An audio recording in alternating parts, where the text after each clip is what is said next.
À Montpellier, pour le prix de l'entrepreneur de l'année 2014 de la région Méditerranée, nous recevons Martine Claret, cofondatrice de Horus Pharma. Bonsoir. Bonsoir monsieur. Vous venez de recevoir le prix de l'innovation de la région Méditerranée. Pourquoi est-ce que vous avez réussi à convaincre plus le jury d'être l'entreprise innovante de la région Méditerranée ? Écoutez, nous faisons de l'innovation depuis le début parce que c'est exact, c'est ce que nous aimons et nous faisons de l'innovation au service des patients depuis que nous avons créé cette entreprise en 2003. On nous a délivré un certain nombre de brevets. Là, nous avons mis sur le marché des nouveaux produits qui sortent donc de notre recherche. Des brevets qui tournent autour de l'œil, c'est ça ? Qui tournent autour de l'œil. Effectivement, ce sont soit des brevets de formulation, des brevets sur des technologies. Voilà. Et c'est vrai que nous avons des produits que nous avons mis sur le marché maintenant. Nous commençons à avoir des produits qui sortent vraiment de notre recherche et développement. Alors peut-être que c'est à ça que le jury a été sensible cette année parce qu'on arrive à atteindre des objectifs. Quelles ont été vos clés de réussite ? Je pense que nos clés de réussite, ça a été beaucoup de travail.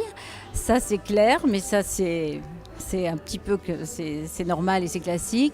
Je pense que c'est parce que nous connaissons bien le domaine dans lequel nous sommes et que nous arrivons à avoir une vue globale de tout le développement du produit. C'est-à-dire que nous faisons de la recherche et du développement, mais nous connaissons aussi le patient et le client, c'est-à-dire que nous travaillons pour les patients, nous travaillons pour les médecins avec qui nous travaillons et je pense que nous connaissons donc toute la chaîne du développement des produits et nous pouvons donc nous adapter à l'attente des patients ou des utilisateurs. Une entreprise innovante, c'est forcément une entreprise qui pense à demain. Comment est-ce que vous voyez à moyen et long terme Horus Pharma ? Bah écoutez, je pense que nous allons continuer, j'espère bien que nous allons continuer notre développement. Je pense que comme nous avons quand même une croissance qui est assez importante, puisqu'on fait quand même 20% par an d'augmentation de chiffre d'affaires, nous allons pouvoir générer davantage de moyens pour pouvoir développer notre recherche. Donc je pense qu'on aura des produits qui vont être de plus en plus intéressants. On peut même envisager des développements à plus long terme. Et puis ce que nous voulons absolument faire et ce que nous avons commencé à faire, c'est l'export, puisque pour les PME, c'est quand même la clé aussi du développement. Donc nous avons commencé une politique à l'export. C'est très long dans notre domaine parce que bien sûr, il y a beaucoup de contraintes administratives pour des produits comme ça. Donc il faut préparer pour après pouvoir être dans les différents pays. Mais notre but, c'est ça.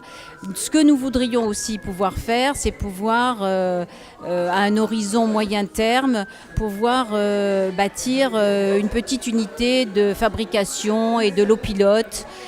Parce que nous pensons que c'est complètement complémentaire d'une politique de recherche et de développement et on est un peu à contre-courant pour ça, c'est-à-dire que nous pensons qu'il faut réinternaliser ce genre d'activité. En tout cas, être innovant, c'est aussi ça, c'est aussi être à contre-courant. Merci à vous, Martine Claret, je le rappelle, vous êtes cofondatrice de Horus Pharma et vous venez de remporter le prix de l'innovation de la région Méditerranée pour le prix de l'entrepreneur de l'année édition 2014, un événement co-organisé par EY et le groupe L'Express. Merci à vous et encore bravo. Merci beaucoup monsieur, merci de m'avoir reçu.